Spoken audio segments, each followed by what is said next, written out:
Morning, Rotarians and guests. Good morning, Ron.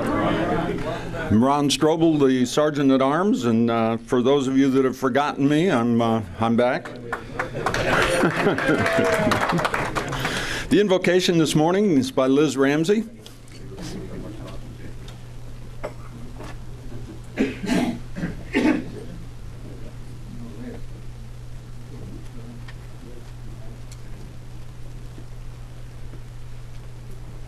Good morning, Rotarians. Good morning. How are you this morning? How are you? Everybody good? Okay, let's pray. Heavenly Father, thank you for your blessings on each and every person here and attend to their every need. We seek your guidance in life on the various projects we do. Also, let us be grateful for the things we take for granted, our vision, our eyesight, the colors around us, the air we breathe, and for giving us your Son, Jesus. Please give your blessings to the Ladies Rotary Tea and to our gala. In Jesus' name, amen. Amen. Thank you, Liz. And now please join me in the pledge and the four-way test. I pledge allegiance to the flag of the United States of America and to the republic for which it stands, one nation, under God, indivisible, with liberty and justice for all. And the four-way test of the things we think, say, and do. First, is it the truth? Second, is it fair to all concerned? Third, will build goodwill and better friendships. And fourth, will be beneficial to all concerned. And now to lead us in song, Dick Pearsall.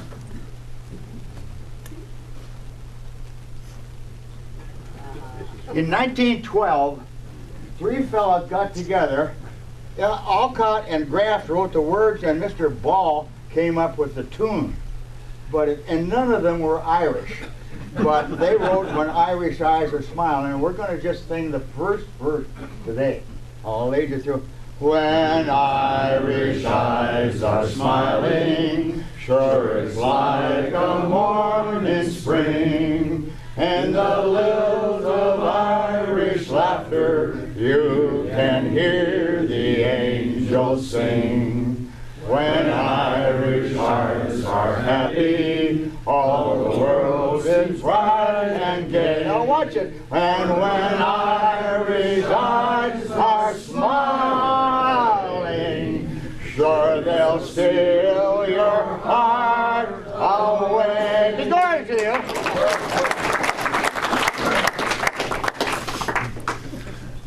And now to lead our meeting this morning, our President-elect, David Basil.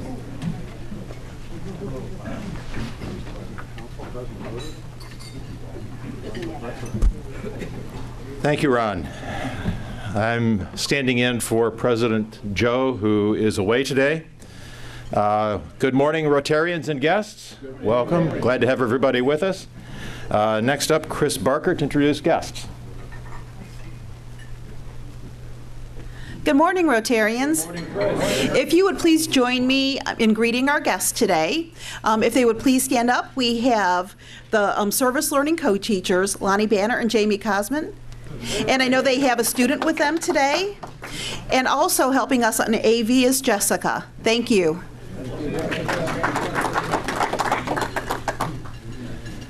Thanks, Liz. And now the 3-minute Rotarian, our upcoming President-elect, Catherine Sines.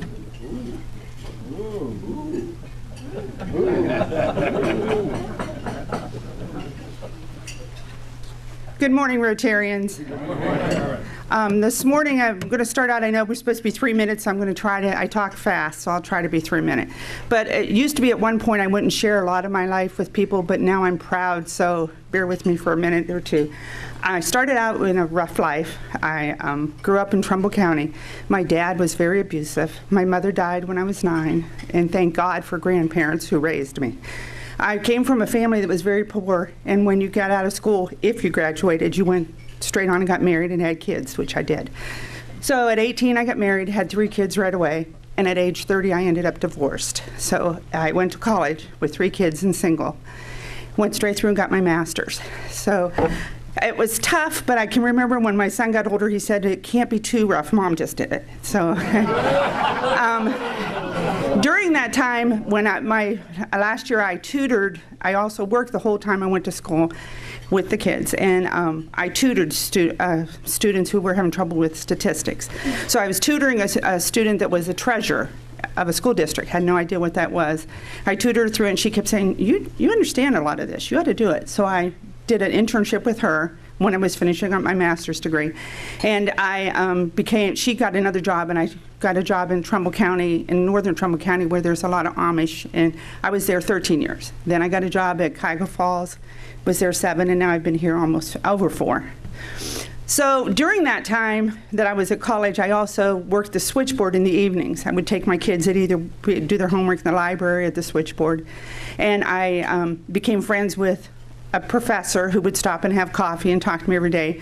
And a lot of you have now met him. He's my husband, 26 years later. I tell everyone that we're the Brady Bunch. Oh, okay. He has 3 children and I have 3 children, so we have 6 children and 8 grandchildren, and that's very important to me. My family is everything to me. And maybe it was because of my beginnings and, not having a family, as I was, tight family when I was growing up. But we have 3 engineers, a teacher, an accountant, and a speech therapist. I always say we have 6 kids. They've all graduated from college and have jobs and careers, so our job is done. We've been successful. But now our grandchildren, I have one that just graduated from West Point. The other one just graduated from Kent State. And our children are all over, from Alaska to New Hampshire, Columbus, and 3 of them are my 3 are nearby. The one that went to Alaska graduated last year and came to the University of Dayton to college, so we're getting to see her a lot more than we ever have. I also, family's important to me, I have my work family. You can see the Board of Education, who are my bosses, my work family, administration, and then the ladies that work in my office. And now I have my Rotary family, and I don't have a picture of all of you, but now I feel that you're my family also. What do I want to do with the rest of my life? Right there. I have those of you who know me very well know I have a bucket list, and I love it. It has to do with travel, and that's what I want to do. So that's a quick version of my life.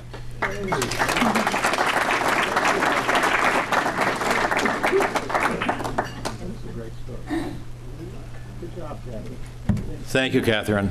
It was excellent. Next, the 3-minute Rotarian next week is Kelly Brennan.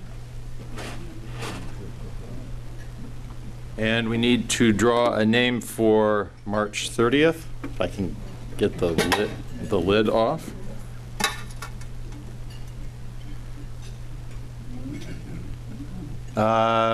Dexter James is not going to be here, I know that. So we'll draw someone else. Jim Young, will you be here on the 30th? Okay, wonderful.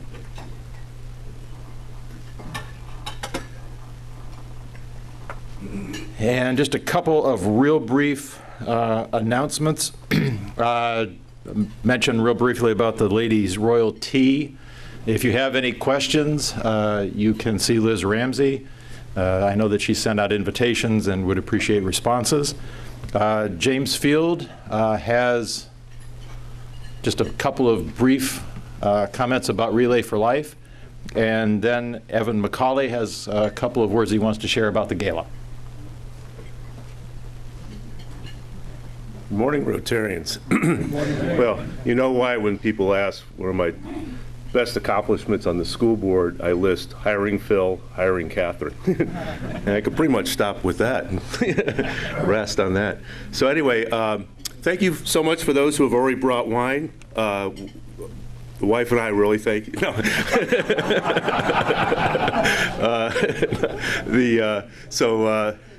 This wine basket was very successful last year, and we're on a great start with this. So, also, I was going to bring the paper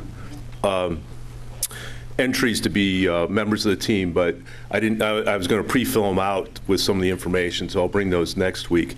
But you could also sign up online if you don't get you have the email. If you just Google Relay for Life Hudson, it'll take you right to the American Cancer Society webpage for it, and then you click join, and it'll take you from there and select the Rotary of Hudson. Hopefully everyone remembers that one. Anyway, so we'll bring those entries next week. And just a reminder, the actual relay is in June 11th. Thank you very much.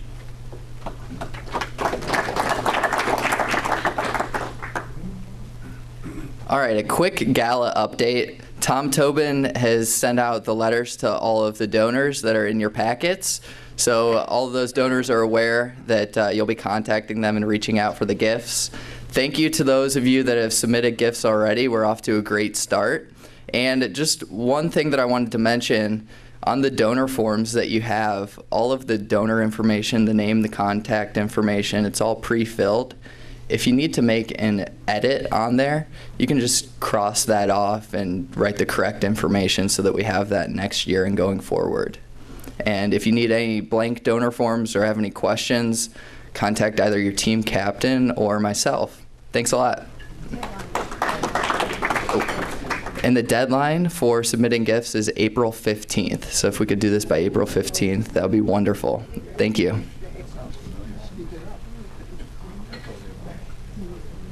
Thanks, James. Thanks, Evan. April 15th, easy to remember, it's tax day.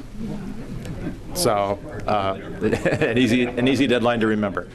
This month, the speaker series focuses on government. And to introduce today's speaker, Jim Ahern. Thank you. Good morning, Rotary. It's my extreme pleasure to introduce Christina Rogner, and I'm going to share some information so we all have a little bit more information about our state representative. She holds a bachelor's degree in mechanical engineering from Tufts and an MBA from Wharton. Her past professional experience includes she was a mechanical engineer and project manager for Westinghouse Power Generation, management consultant at McKinsey & Company, and founder and president of the Language Lodge. Can you explain that?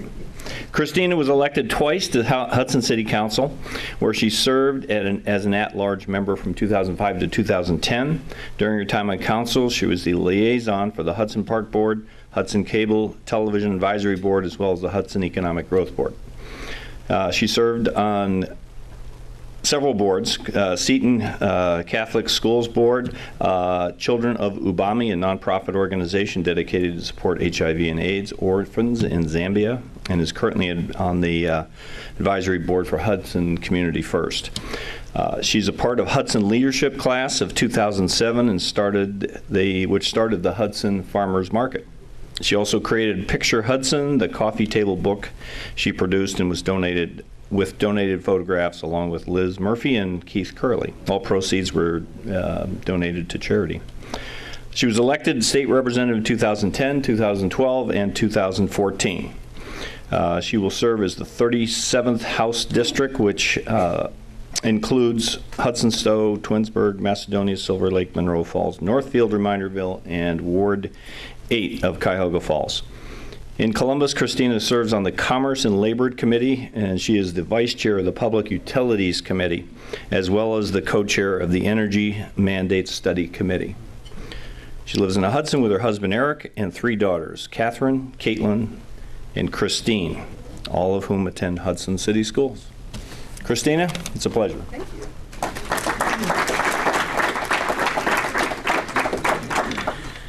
Thank you and good morning, and it's great to be here and see so many familiar and friendly faces.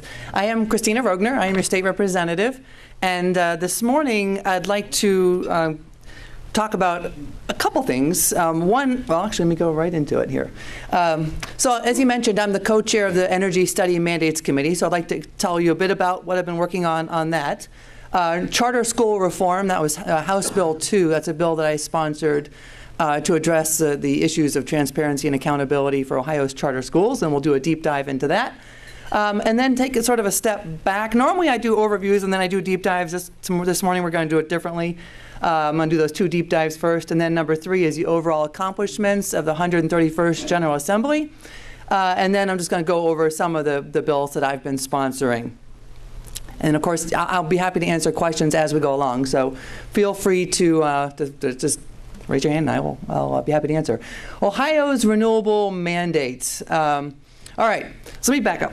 Back in 2008, approximately, before I was in the General Assembly, and this is back when the price of natural gas was very high, the General Assembly instituted these mandates. There were a lot of them. One of them is was called the renewable mandates. This, of course, is your wind and solar, hydro, and it put Ohio on this path. It's affectionately referred to as Mandate Mountain. Started in 2009, as you can see, goes up to 2024. It said, so by the year 2024, 12.5% of our energy, basically, that we use in the state of Ohio will have to be from alternative and renewable energy sources. And then embedded within that, half of it has to be from Ohio. Of course, that's interesting because, you know, the sun and the wind and all that had to have been sourced from Ohio. So we started on that path in 2009. There was also an energy efficiency mandate put in place. Same thing, sort of just a march up to 22% by the year 2025. That means we had to reduce our energy usage by that much. And you do this by energy efficient, like appliances and bulbs and so forth. The third one is peak demand reduction. So you get the idea. And I'll show you, it's the same chart. We don't have to go into the details, but you're getting the picture that starting in 2009, going up to 2000, you know, up into the future years, we had to use more renewable energy, peak demand reduction, and energy efficiency. So those were in place. So, all right. So that happened in 2008. So what happened since then? And I know some of you are involved in the natural gas industry. This isn't always working. Okay. So take a look at this chart. And I know you can't hear me. Okay, I'll stay here. On the far left, 2008, 2009, you see where the price of natural gas was. It was very high. So a bill like that kind of made sense back then.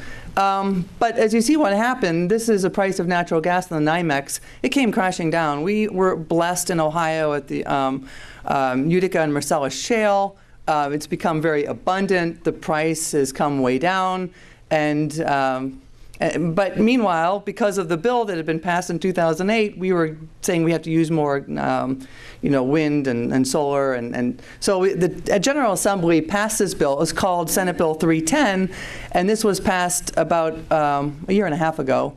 And it said, let's take a time out and take a look at what's going on. Okay, yeah, you see Senate Bill 221 was at the peak. Senate Bill 310 is now, later, when the price of the natural gas is down. So they put together this study committee.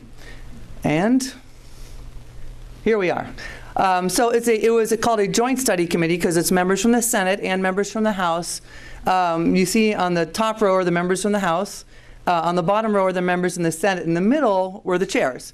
Senator Balderson was the chair from the Senate. I was the chair from the House of Representatives. And then we have Director Butler from the Ohio PUCO. Okay. So Senate Bill 310 got a lot of media attention because of the freeze it put into place. It said, and it was just a temporary freeze. This is what happened. I'm going to show you. So you see the little yellow arrow? It basically took those blue lines that were marching up, and it just shifted them a year. So Senate Bill 310 said, all those same mandates are still in place. Let's just have a timeout for 2 years so we can study the effects, what's happening to the economy, what's happening to the price of natural gas, what's happening at the national level. And we did that. We heard from many groups, agencies. People came in from the Ohio EPA to different think tanks and PJM. It was quite fascinating if you like public utilities. I know a lot of people would fall asleep, but I was quite fascinated by the whole thing. And one thing we discovered was that in 2015, in August, the Obama administration rolled out what's called the Clean Power Plan. And the goal of that was across the entire nation to reduce carbon emissions by 32%, over 2005 levels. Now, each state got a different target, and Ohio's, ours were 37%. Nationwide was 32%. Ohio's was 37% if you look at it on the rate-based. And by the way, as I mentioned, this was key. It said from 2005 levels.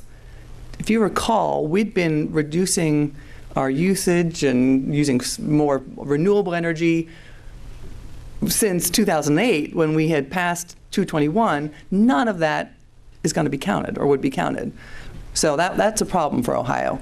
And we had already found out that a lot of these mandates, you pay for them. You pay for them in terms of riders. Every one of us does. Across the state is different by region and by your utility that you have. But they are on there as riders. And not only does it affect you as residents, and it makes a big difference to those of limited means. I mean, you're talking about $40 or $50 a year so far, and as you go up further, it would have been more. But for industry, for companies that use a lot of electricity, it was going to be quite burdensome. So, and now we're looking at this from the federal government, the federal EPA. So we're like, wow, all right, this is a very uncertain future. There's rate-based goals and there's mass-based goals, two different ways to measure carbon dioxide. We don't need to get into the details, but basically both of them show a dramatic decrease required for Ohio by the year 2030. All right, so we as a committee said, you know, there's a lot of questions out here, and we could sit in our little box and do our little thing here in Ohio, but the fact of the matter is there's a federal government telling us their own plan. So, and what will the effects be on the economy, as I mentioned, for industry, on business? Do we do the rate-based or mass-based plans? SIP and FIP, that stands for State Implementation Plan or Federal Implementation Plan. How do we comply? I mean, how are they going to measure compliance? And then, is it even legal? And that last question right there, because there were, I don't remember how many states, but it was over 20 states now have joined in a suit against the Clean Power Plan.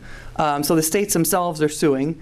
And the Supreme Court just ruled, it was last month, basically they said, you know what, we're going to freeze the Clean Power Plan. So the Supreme Court basically just ruled what we said on the study committee too, which is, let's just sit tight and figure out what we're doing, and then we can all, go together. So our study committee recommended we freeze these energy use mandates indefinitely. However, it is a study committee. It's not legislation. So, for anything to happen, legislation will be required. And right now, nothing has been introduced, which means if nothing happens legislatively, those charts that you saw will resume.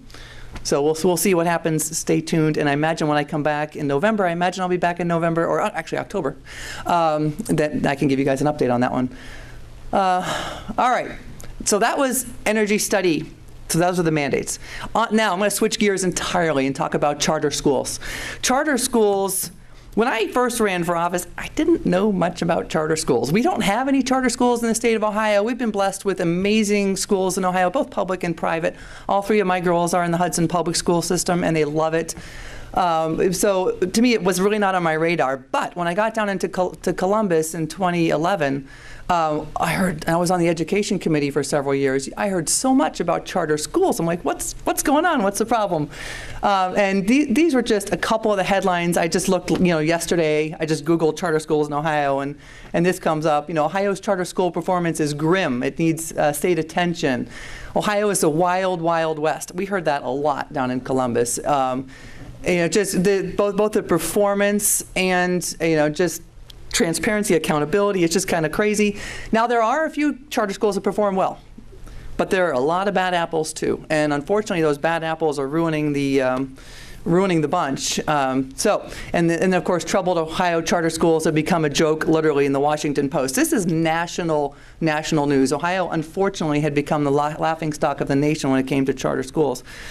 And I heard a lot about it. They're like, what are you going to do? What are you going to do? What are you going to do? Rep. Rogner. I'm like, okay. So last year, I sponsored House Bill 2, and I sponsored it with Representative Davila, who is another member of our caucus, and it brought desperately needed reforms to Ohio's charter schools. It focused primarily on transparency and accountability.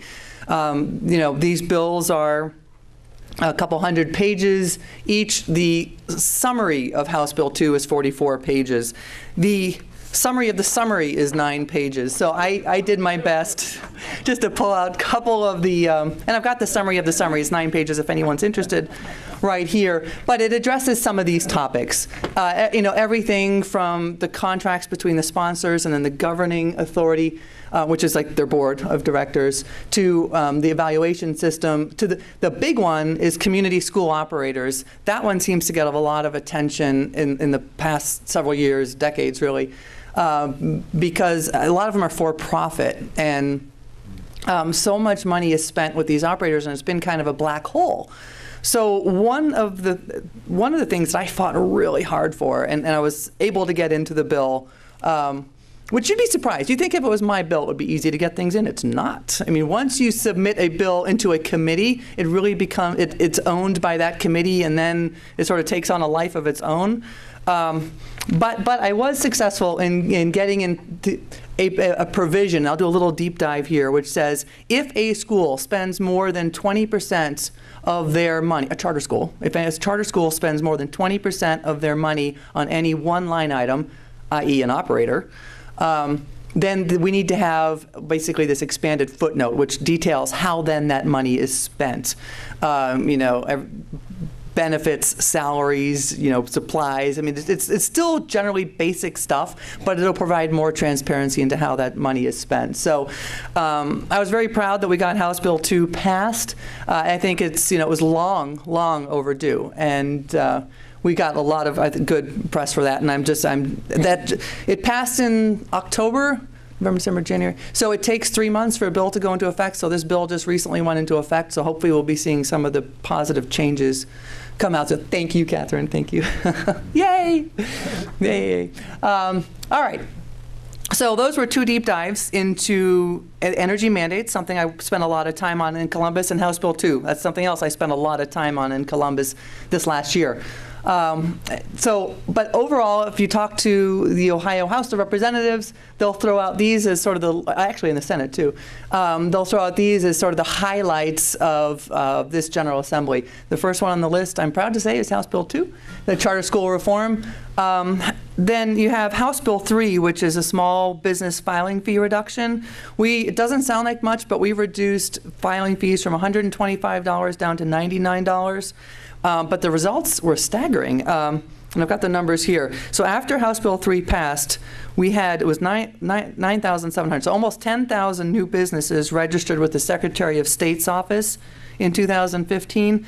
And that beat 2014, which was a record-setting year itself, by almost 4,000 new filings. So really just great economic development there. Naloxone, basically that's Narcan, which reverses the effect of an opioid overdose. So we have a real problem in this state, and other states do too, with opioids. Heroin, for example. Back in 2011, we really cracked down on pill mills. And I remember thinking, okay, oxycodone, it was just pill mill production. People were using that. And so we said, make that harder to get. Well, then up pops heroin, and it's just like this whack-a-mole thing. It's terrible. So now people are overdosing from heroin. But this naloxone, basically it allows doctors not only to prescribe it to the patients, but if you're a loved one of someone that is addicted to an opioid, then the doctors can give it to you, and the pharmacists can give it too without a prescription. So it's really... but a provision of the bill is if you apply it, you need to call emergency services. You need to call 911 immediately. That's part of the rule or the law. What else? School testing, safe harbor. This prohibits the use of student scores to make decisions regarding their grade promotion. House Bill 64, that's our budget. Every year we pass every 2 years, we pass a budget for the state of Ohio. And we work on a biennium. And the big exciting, now that's full of all sorts of stuff, but the highlights for me in there, again, was we had a $1.9 billion tax relief to Ohioans over the next 2 years. That is it's a 6.3% reduction in your taxes across the board, Ohio taxes. I wish I could say it was federal taxes, but it's not. It's Ohio, 6.3% reduction in your Ohio taxes. And this then lowered the top tax rate to under 5% for the first time since 1982. So pretty exciting stuff.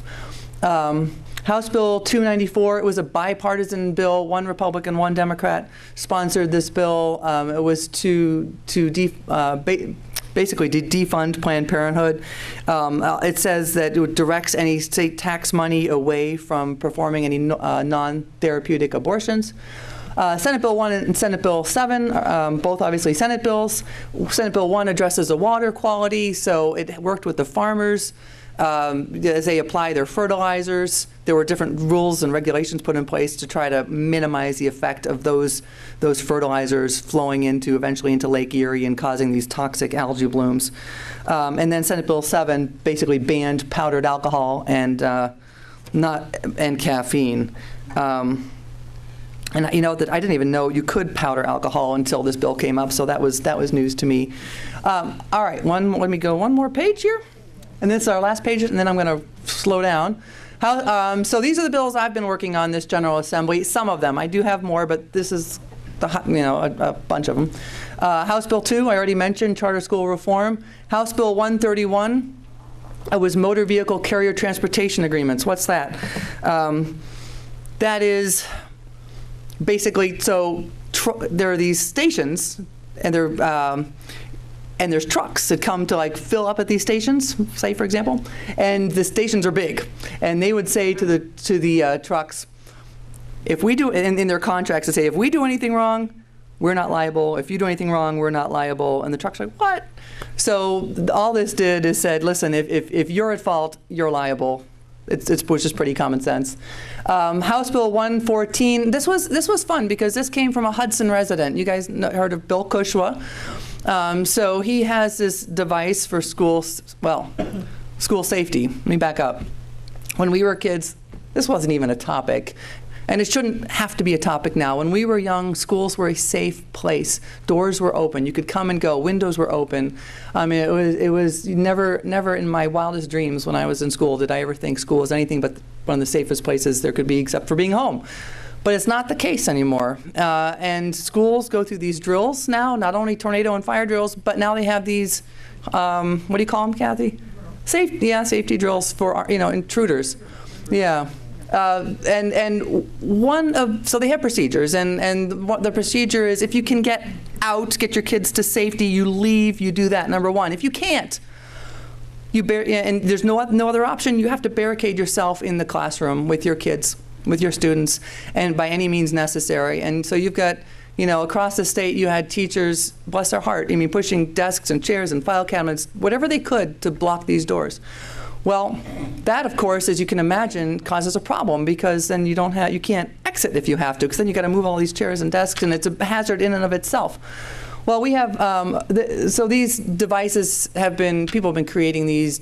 Bill Kushwa, a Hudson resident, created his own, but he came to me and said, we're having problems in different school districts across the state. Not Hudson.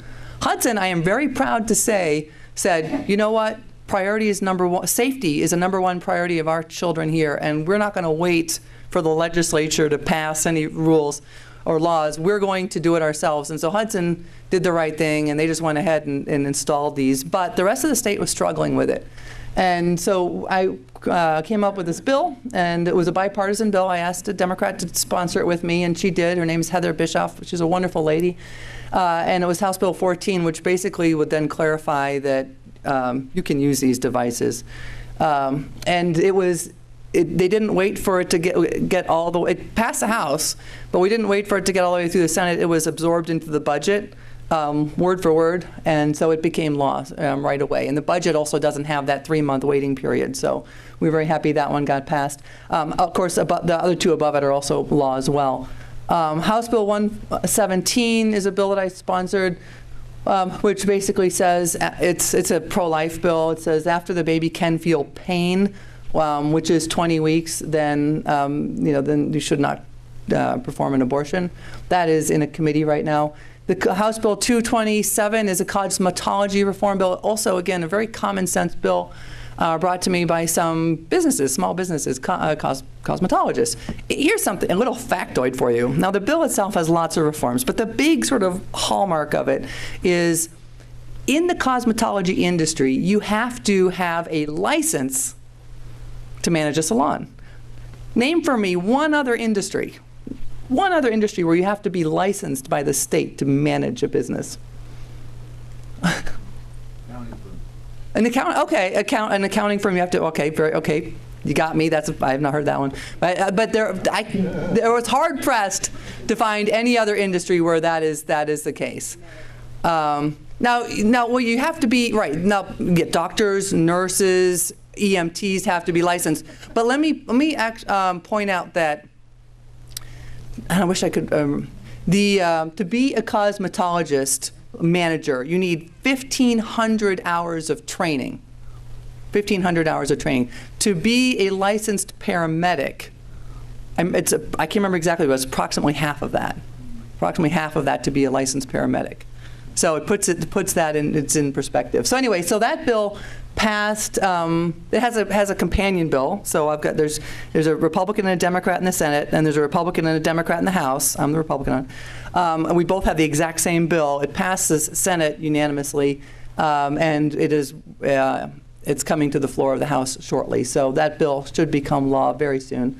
House Bill 420 I worked on with the superintendent up in Twinsburg, of the Twinsburg City Schools, Kathy Powers. She brought this to me. She said, now Hudson doesn't have as big a problem, but Twinsburg has a huge problem in that a lot of these tests, their parents are opting out of them. They're just saying, we're not going to take them. And if they don't take them, it counts as a 0. So as you can imagine, if these students aren't taking the test and those students are counting as zeros, what that does to the school's rating. So we worked with her, House Bill 420. We had it in committee. It basically would exclude the children from those grades that opted out. But the Ohio Department of Education has picked up on that, and they said that we're going to actually publish 2 grades. I'm not sure if that's even more confusing, but at least then you can see how the school would otherwise do. So that bill, it's not going to go anywhere anymore just because the ODE has already moved on it. But that's that one. House Bill 455 is also a bipartisan bill. I'm working with Representative Patterson, who's a Democrat, on boarding schools, traffic zones. So again, Hudson's so great because we take school safety so seriously that we're just like, we're not going to wait for the legislation. And I think that's great, by the way, so we need to keep that up in Hudson. But again, across the state, there are other boarding schools that are struggling with speed limits. They want to put, because they don't have the same hours as our regular, the traditional public schools do. They go weekends, they go nights. I mean, the kids are there all the time, so they want to have their own speed limits. And this bill would basically say that the city councils or municipal government could work with the school boards and create what's called a boarding school zone. And then within that zone, and it could prescribe the streets right around that boarding school. And then you have the authority, and I'm looking at Mayor Basil, to create your own speed limits within that zone for the safety of the students and of the staff and the families there. So John Devo came to me. It's at Cuyahoga Valley National Park. Did you know that there are lots of national sites, historic sites in Ohio, like Perry's Monument and so forth, but we only have one national park. And the one national park is the Cuyahoga Valley National Park, and a good majority of it is in our House district. So he said, we're celebrating our 100th anniversary and would like a license plate. And so I said, okay, that's exciting. So we've got a license plate in the works, which will be very pretty, a little waterfall on it. And then this last one I'd like to highlight is called the State Seal of Biliteracy. Again, came from a Hudson, in this case, a Hudson teacher, Martha, who's the director of the Foreign Languages Department over in the Hudson schools. She came to me and to Representative, she lives in Representative LaTourette's district, but she works in mine. And she said, hey, wouldn't it be neat if we had statewide for students who are truly biliterate, they're fluent in two or more languages, that we could have this state seal if they pass a nationally normed test. So you couldn't just say, Yo quiero Taco Bell and get the seal. I mean, it would be very serious, high-level stuff. And then you could affix that to their transcript, and I think this would show that they're truly functional in more than one language.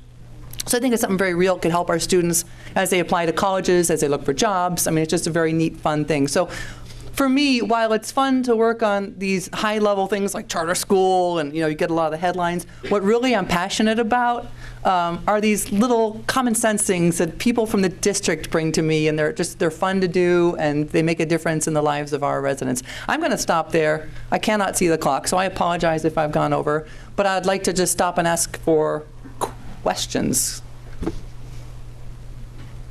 Right. Just getting the microphone. Question? Actually, I'm going to, since I have the microphone, I'm going to start.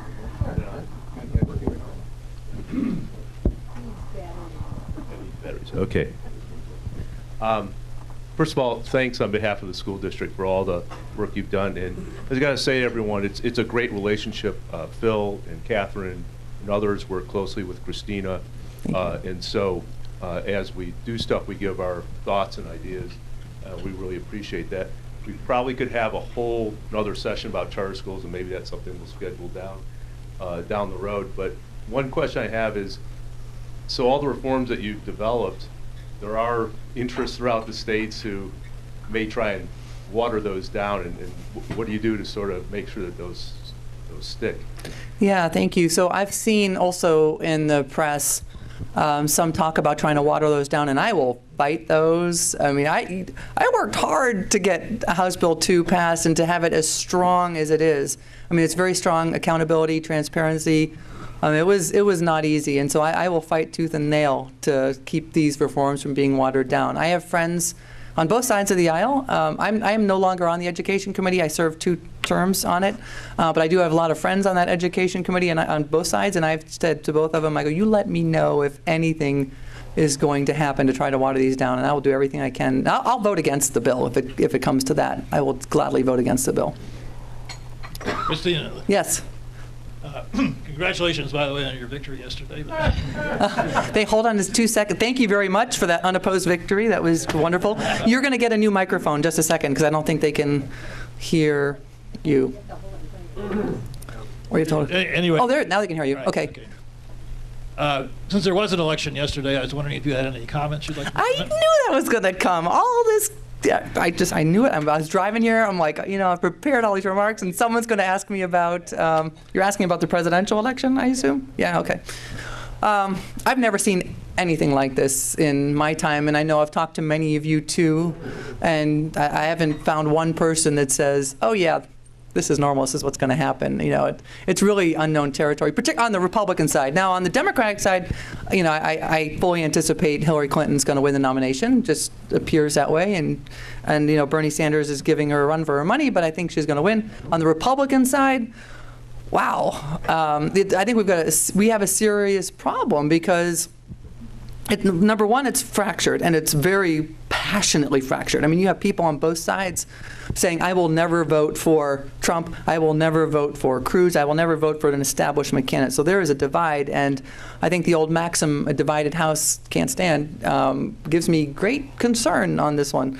But honestly, I think the Republicans have brought it upon themselves because a lot of people, I think, when they are elected, they say one thing, and then when they get elected, they do something else. So they fail to deliver. And I think the American people are fed up with it, and you're starting to see that in not only the polls but now the primary results. What's going to happen? Your guess is truly as good as mine.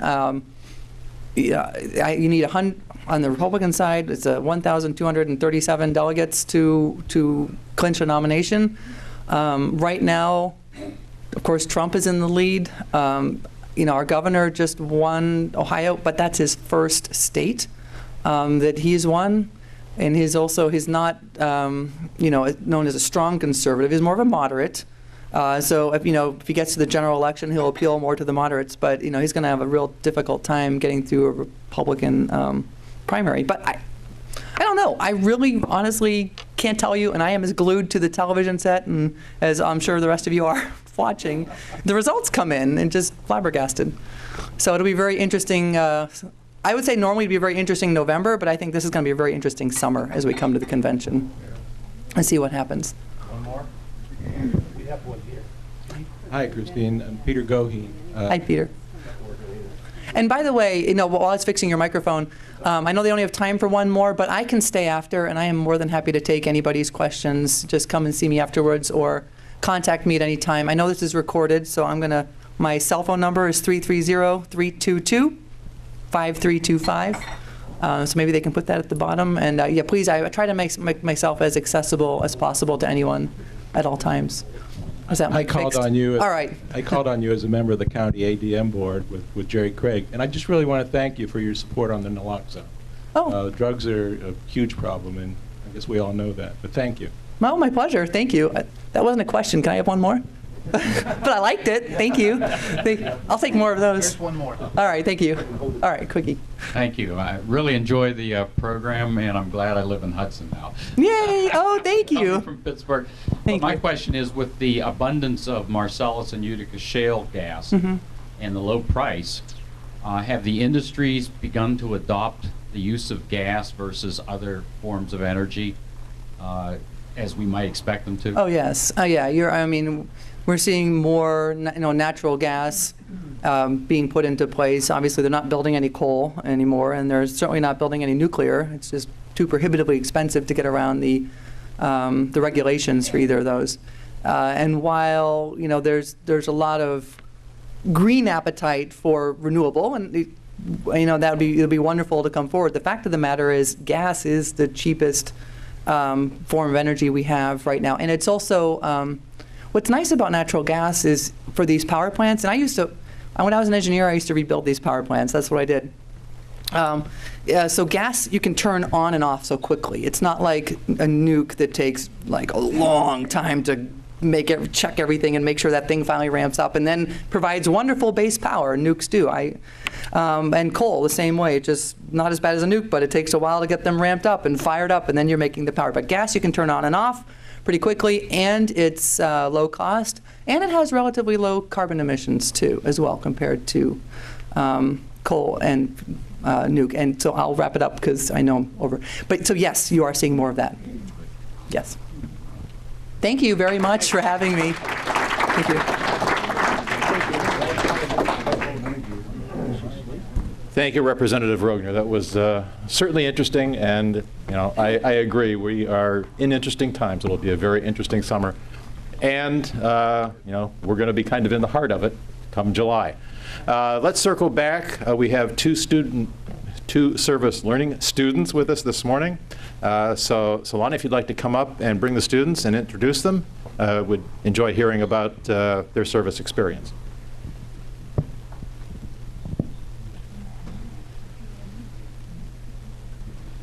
Good morning, everyone. Good morning. I hope everyone's doing well and having a great day.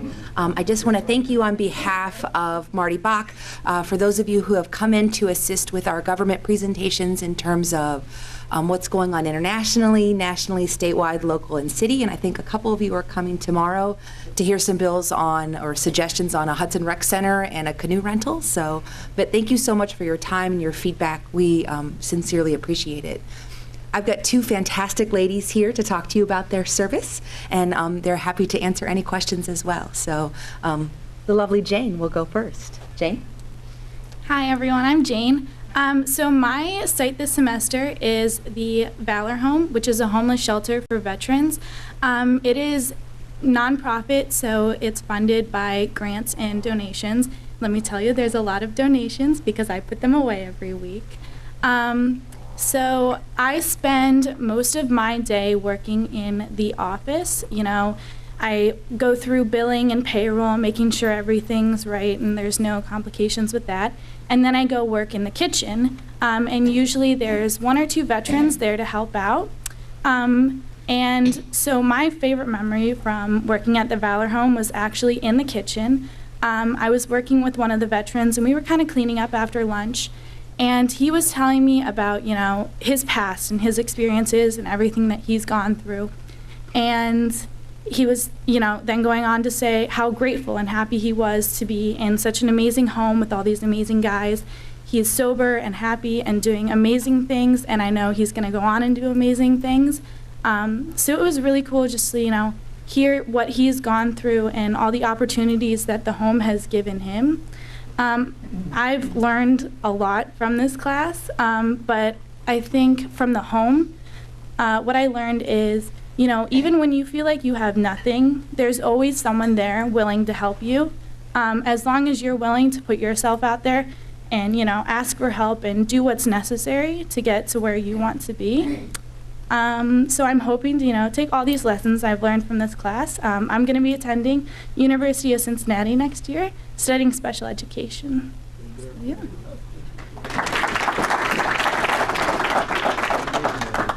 I'm Jessica. I am at the Alzheimer's Association this semester. It's right down the street in Hudson. I do office work mainly, and I've been working with his name's Andrew. He's in charge of communications with all in the business way. I don't do as much work with people with Alzheimer's per se. I've learned so much. I know this is really gonna help me when I get a job. There's so many things that I never really thought about going into a job like this, an internship, and there's so many little things that you don't think about. So I know this is really gonna help me. My favorite memory has probably been when I went out with everyone who works there, and in the business, when we're at the Alzheimer's Association, it's a business vibe, and I don't you don't talk that much, but once we went out to lunch, they started asking me questions where I was going to college and more about what I do at school and everything like that. So it was really cool to get them to know them better. And I'm attending the Ohio State University this fall.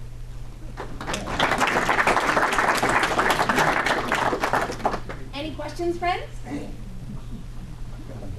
Thank you so much, everyone.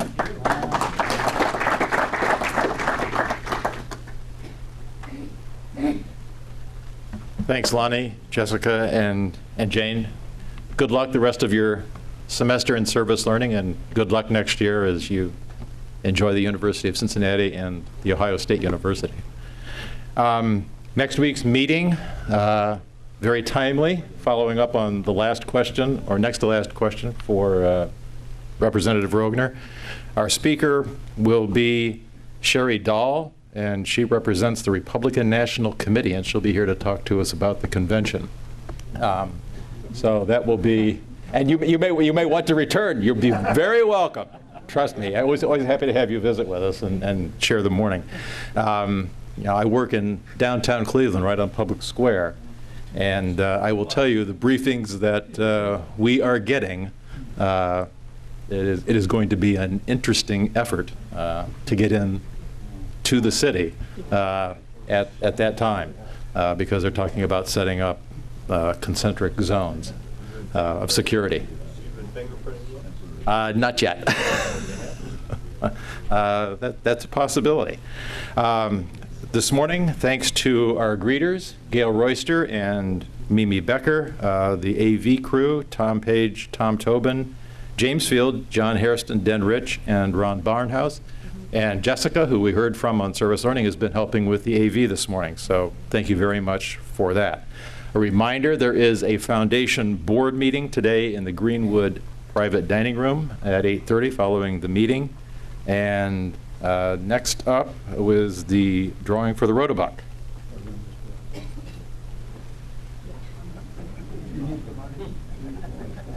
Today's payout is $18, and the jackpot is $230. So I will ask Representative Rogner. You'll have an instant friend. Yeah, about One. 99 enemies. The last four. 3057. 3057. Oh.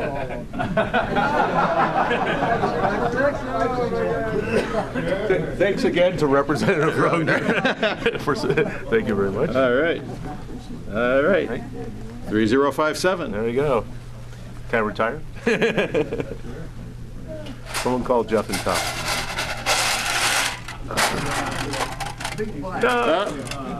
No luck.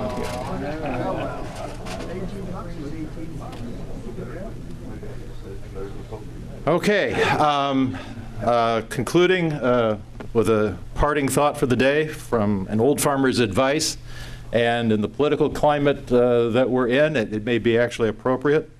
Words that soak into your ears are whispered, not yelled. So, with that, the meeting is adjourned. Thank you.